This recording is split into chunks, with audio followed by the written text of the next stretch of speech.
اعوذ باللہ من الشیطان الرجیم، بسم اللہ الرحمن الرحیم۔ میں ہوں محمد جلیل خان اور آپ دیکھ رہے ہیں N G S school and college tuitions coaching academy system کا یوٹیوب چینل۔ آج کی ویڈیو میں انشاءاللہ ہم اصناف سخن کے بارے میں پڑھیں گے۔ مختلف اصطلاحات جو ہیں انشاءاللہ ان کے بارے میں سیکھنے کی کوشش کریں گے۔ یہ اصطلاحات جو ہیں، یہ اصطلاحات 11ویں اور 12ویں جماعت کی جو درسی کتاب ہے، یہ جو ان کے پرچہ جات ہیں ان میں اکثر یہ آتے ہیں۔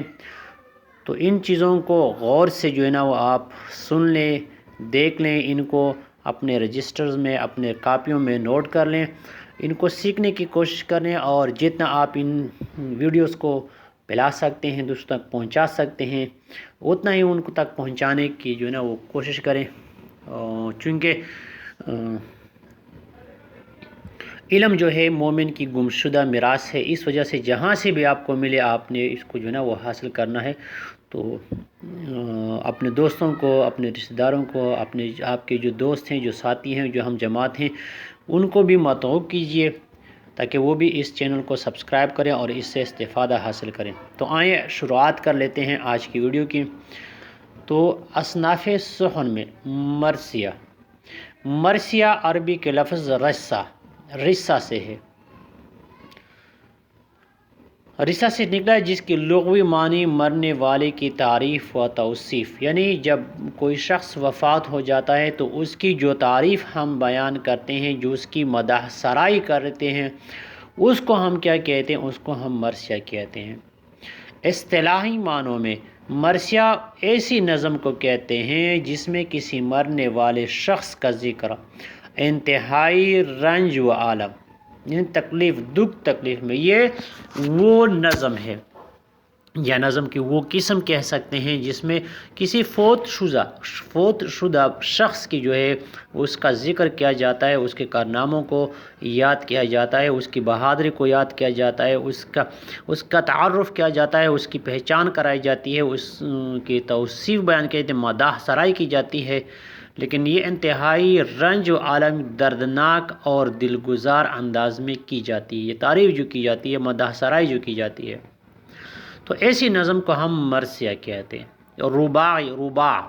ربع سے، ٹھیک ہے، رباعی عربی زبان کے لفظ ربع سے ماخوذ ہے۔ ربع چار کو کہتے ہیں، جس کے معنی چار کے ہیں، یعنی جو عام جس کو ہم لغوی معنی کہتے ہیں، ہر جو کلمہ ہوتا ہے اس کلمے کے دو معنی ہوتے ہیں۔ ایک معنی کو ہم لغوی معنی کہتے ہیں، لغوی معنی سے مراد وہ معنی ہوتے ہیں جو لغت میں درج ہوتے ہیں، ڈکشنری میں جو درج ہوتے ہیں اس کو ہم لغوی معنی کہتے ہیں۔ ایک ہوتی ہے اصطلاحی معنی۔ اصطلاحی معنی سے مراد وہ معنی ہوتی ہے جو کسی فن کے ماہرین وضع کر لیتے ہیں، اس کے متعلق جو ہے نا وہ اپنے تجربات، اپنے مشاہدات، اپنے علم کی بنیاد پر جو وہ کیا کرتے ہیں، معنی تجویز کرتے ہیں، تو اس کو ہم کیا کہتے ہیں؟ اس کو ہم کہتے ہیں اصطلاحی معنی۔ تو لغوی معنی جو ہے وہ ربع سے ہے، ماخوذ ہے، اور ربع چار کو کہتے ہیں عربی میں۔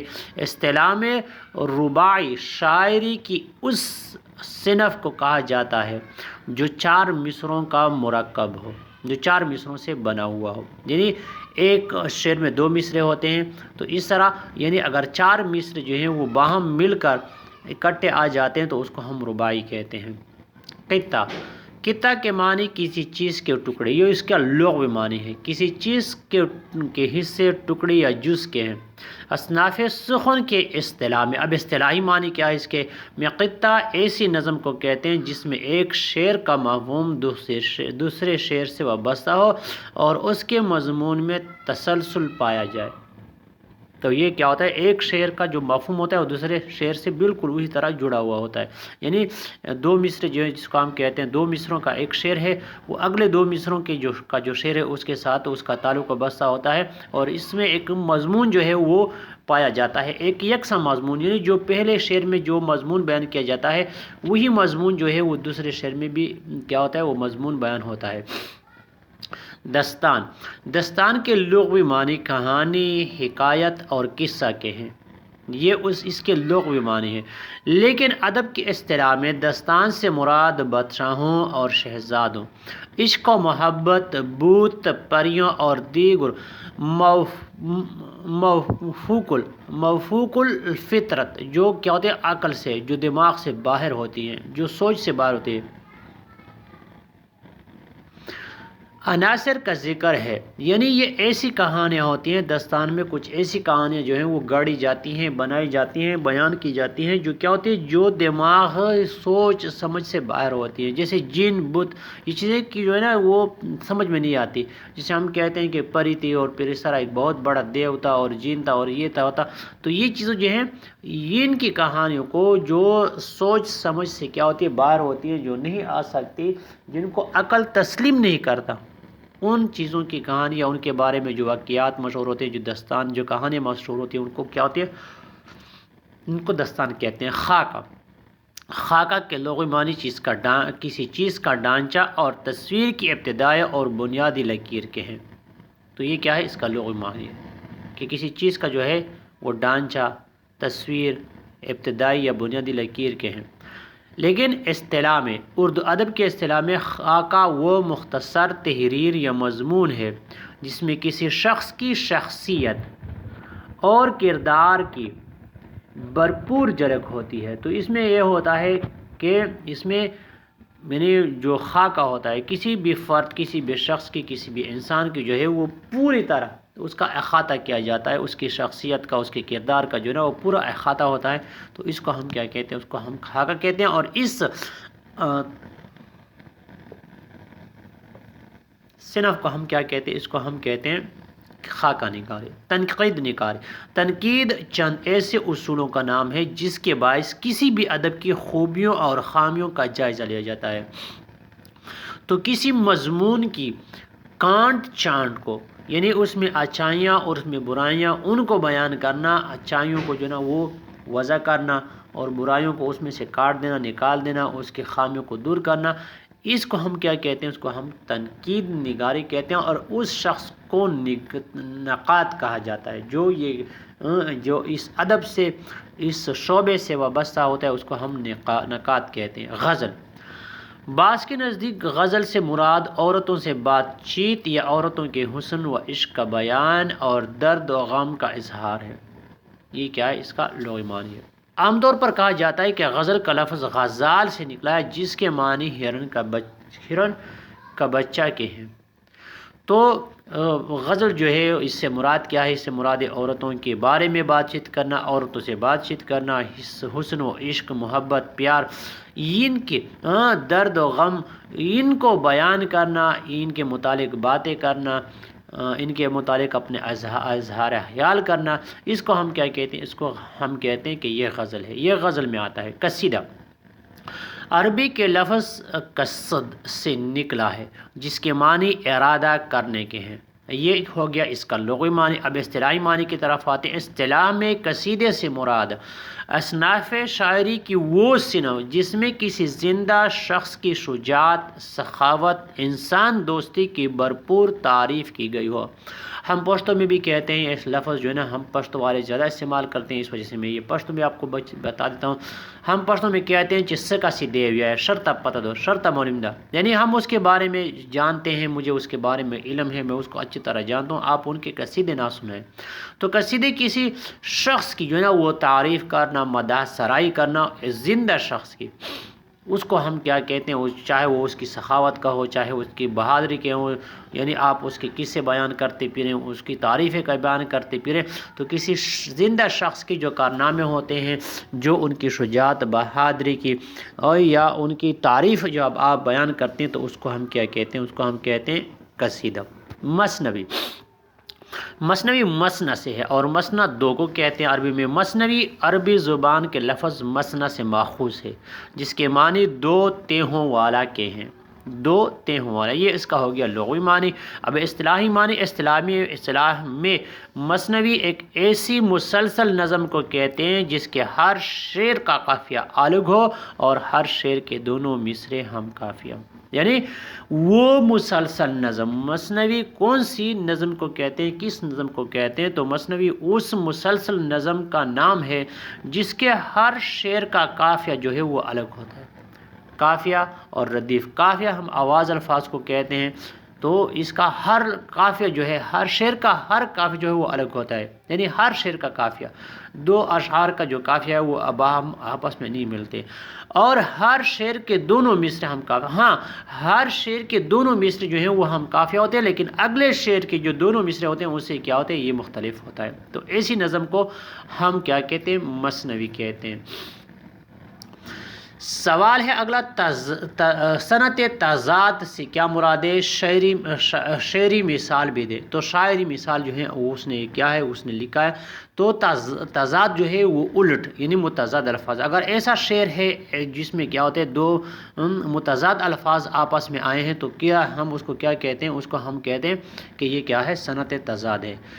جب کلام میں ایسے الفاظ لانا جو ایک دوسرے کے بالکل مختلف، الٹ یا متضاد ہوں، جیسے صبح و شام، سیاہ و سفید، آگ اور پانی، دنیا و آخرت وغیرہ، تو جب ہم اس طرح کے الفاظ اشعار میں لاتے ہیں تو اس کو ہم کیا کہتے ہیں، اس کو ہم صنعت تضاد کہتے ہیں۔ جیسے غم ہے یا خوشی ہے تو میری زندگی ہے تو، ٹھیک ہے، میں خزاں کی شام ہوں، رات بہار کی ہے تو یہ کیا ہے، یہ پہ دیکھ لیں، غم خوشی آیا ہے تو یہ کیا ہے، یہ دونوں آپس میں متضاد ہیں۔ اس طرح نیچے اگر آپ دیکھ لیں تو کیا ہے، شام اور رات، رت، میں خزاں کی شام ہوں، رت بہار کی ہے تو شام اور خزاں اور بہار یہ کیا آپس میں متضاد ہیں۔ صنعت حسن تعلیر کو شاعری مثال سے واضح کریں۔ تو صنعت حسن تعلیر کے معنی ہی علت، وجہ یا سبب کے، یعنی کسی چیز کی سبب، کسی چیز کی وجہ یا علت بیان کرنا، اس کی حقیقت کو بیان کرنا، یہ کیا ہے، اس کو ہم کیا کہتے ہیں، صنعت حسن تعلیر کہتے ہیں۔ تعلیر کے معنی ہے علت، وجہ یا سبب۔ اس سے مراد یہ ہے کہ شاعر شعر میں کوئی ایسی وجہ، سبب یا علت بیان کرے جو حقیقی نہ ہو بلکہ شاعرانہ ہو، ٹھیک ہے، جو شاعر حقیقت کا اس سے کوئی تعلق نہ ہو بلکہ کیا ہو، یہ شاعرانہ مثال ہو۔ شب کو کسی کے خواب میں آیا نہ ہو کہیں، دکھتے ہیں آج اس بت نازک بدن کے پاؤں۔ تو یہ کیا ہے، اس کا حقیقت سے کچھ تعلق نہیں، جیسے شب کسی کے خواب میں آنا، یا دکھتے ہیں آج اس بت نازک بدن کے پاؤں۔ تو بت کی جو ہے نا وہ پیا کیا ہے، حقیقت میں اس کے پاؤں نہیں دکھتے، تو یہ کیا ہے، دونوں جو ہے نا وہ حسن تعلیل ہے۔ صنعت مرات النظیر کس سے کیا مراد ہے؟ مرات النظیر شاعری مثال بھی دیں۔ کلام میں ایسی چیز کا ذکر کرنا جس کی آپس میں کوئی مناسبت پائی جاتی ہو۔ مرات النظیر کیا کہتے ہیں، مرات کہتے ہیں آئینوں کو، تو اس کی مثال ڈھونڈنا، اس جیسا جو ہے نا وہ کوئی مناسب لفظ، مناسب جو ہے نا وہ کلمہ لانا، تو اس کو کہتے ہیں۔ سر کہیں، بال کہیں، ہاتھ کہیں، پاؤں کہیں، ان کا سونا بھی ہے کس شان کا سونا دیکھو۔ یعنی تو کیا ہے، یہ ایک دوسرے کیا ہے، جیسے سر، بال، ہاتھ، پاؤں، یہ آپس میں کیا ہے، یہ آپس میں مناسبت رکھتے ہیں، اور پھر اس کا جو ہے نا وہ سونے سے مناسبت ہے، ان کا سونا بھی ہے کس شان کا سونا دیکھو۔ صنعت تجنیس، صنعت تجنیس یعنی اس کو کہتے ہیں جس جنس کے اعتبار سے ایسے الفاظ آپ لائیں کہ وہ کیا ہو، وہ ایک دوسرے کے اعتبار سے مختلف ہوں۔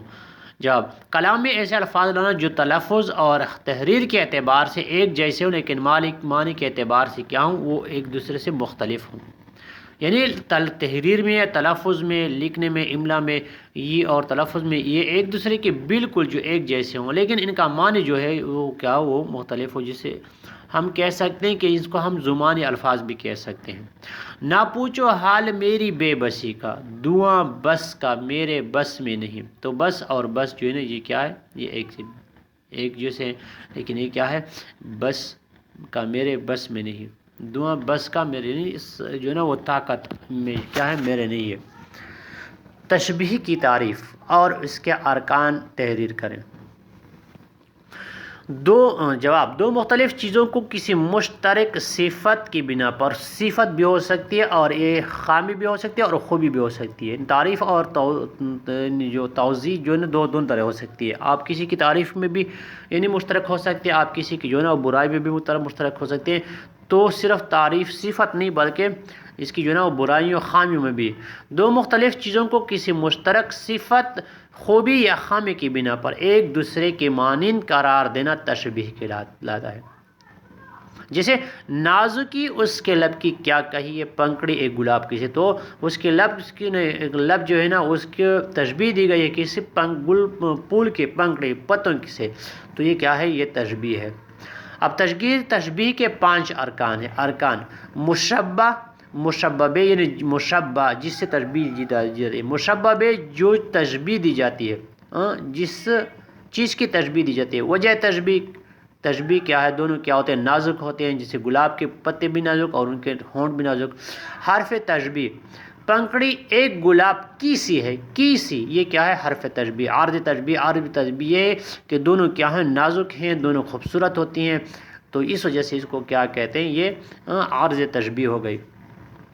مجاز مرسل کسے کہتے ہیں؟ مجاز مرسل یا مجاز مرسل جو ہے وہ کیا ہے، وہ بالکل جس طرح ہم نے تشبیہ کی ابھی تعریف پڑھی اسی طرح ہے، لیکن ان میں کیا ہوتی ہے، اس میں تشبیہ نہیں پائی جاتی، تشبیہ کے معنی نہیں پائے جاتے، بلکہ باقی اسی طرح جو ہے نا وہ تشبیہ کی طرح ہے۔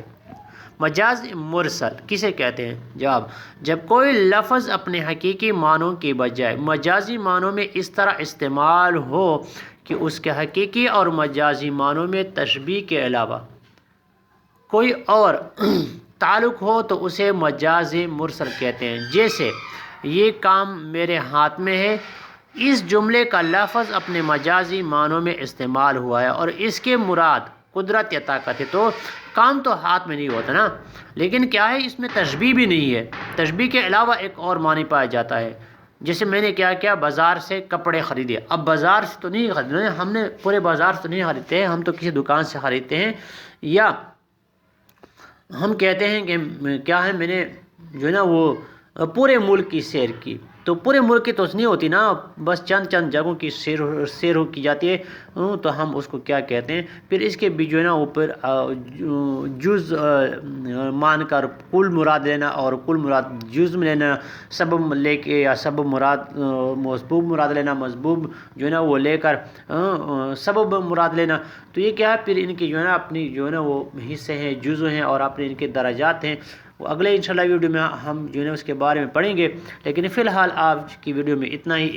یہ ویڈیو جو ہے انتہائی اہم ہے، انتہائی مفید ویڈیو ہے، اس وجہ سے آپ نے اس کو جو ہے نا وہ چھوڑنا بھی نہیں ہے، اس میں جو ہے نا وہ آپ نے کسی بھی ایک چیز کو بھی آپ نے جو ہے نا وہ سکپ نہیں کرنا، آپ نے اس کو چھوڑ نہیں، آپ نے اس پہ جمپ نہیں کرنا، آپ نے اس کو جو ہے نا وہ ویڈیو کو آگے پیچھے نہیں کرنی ہے، تو پوری ویڈیو جو ہے نا آپ نے دیکھنی ہے اور اس سے استفادہ حاصل کرنا ہے۔ اس ویڈیو کو شیئر بھی کرنا ہے، مختلف گروپس میں آپ شیئر کر سکتے ہیں، فیس بک کے، واٹس ایپ کا، اپنے دوستوں کو بھی جو ہے نا وہ آپ بھیج سکتے ہیں، کیونکہ یہ ایک انتہائی مفید جو ہے نا وہ نکتے آج میں نے آپ کو سمجھائے ہیں۔ یہ سارے اول FSC سارے اول یعنی 11ویں اور 12ویں جماعت میں یہ انتہائی لازمی چیزیں ہیں، اس میں بالکل یہ آتے ہیں، 9ویں 10ویں کے لیے بھی یہ کیا ہے، یہ موضوع ہیں، مناسب ہیں، یہ آ سکتے ہیں، کسی بھی جو ہے نا وہ طرح سے ان کے سوالات آ سکتے ہیں، تو اس وجہ سے ان کی خوب تیاری کیجیے۔ ویڈیو ختم ہونے سے پہلے آپ نے NGA school and college tuitions and coaching academy system کا YouTube چینل جو ہے وہ لازمی سبسکرائب کرنا ہے۔ آپ ہمارے کسی طرح کی بھی خدمات اردو کے لحاظ سے حاصل کر سکتے ہیں۔ تو آج کی ویڈیو میں فی الحال اتنا ہی، مجھے دیجیے اجازت، انشاءاللہ اگلی ویڈیو کے ساتھ دوبارہ آپ کی خدمت میں حاضر ہوں گے۔ تب تک آپ اس چینل پہ جتنے بھی ویڈیوز ہیں آپ کے کلاس کے مطابق، آپ کی جماعت کے مطابق، وہ آپ ان کو دیکھ سکتے ہیں۔ میں نے یہاں پہ جو ہے نا وہ مختلف پلے لسٹ بنائے ہوئے ہیں ہر کلاس کے، تو آپ وہاں پہ جا کے ان جو ہے نا وہ پلے لسٹ کو دیکھ سکتے ہیں اور اپنے جو آپ کی کلاس کے مطابق، جماعت کے مطابق آپ ان ویڈیو سے استفادہ حاصل کر سکتے ہیں۔ مجھے دیجیے اجازت، اللہ حافظ، انشاءاللہ اگلی ویڈیو کے ساتھ دوبارہ آپ کی خدمت میں حاضر ہوں گا۔ اپنا بہت سارا خیال رکھیے گا اور ہمیں دعا میں یاد رکھیے گا۔ شکریہ۔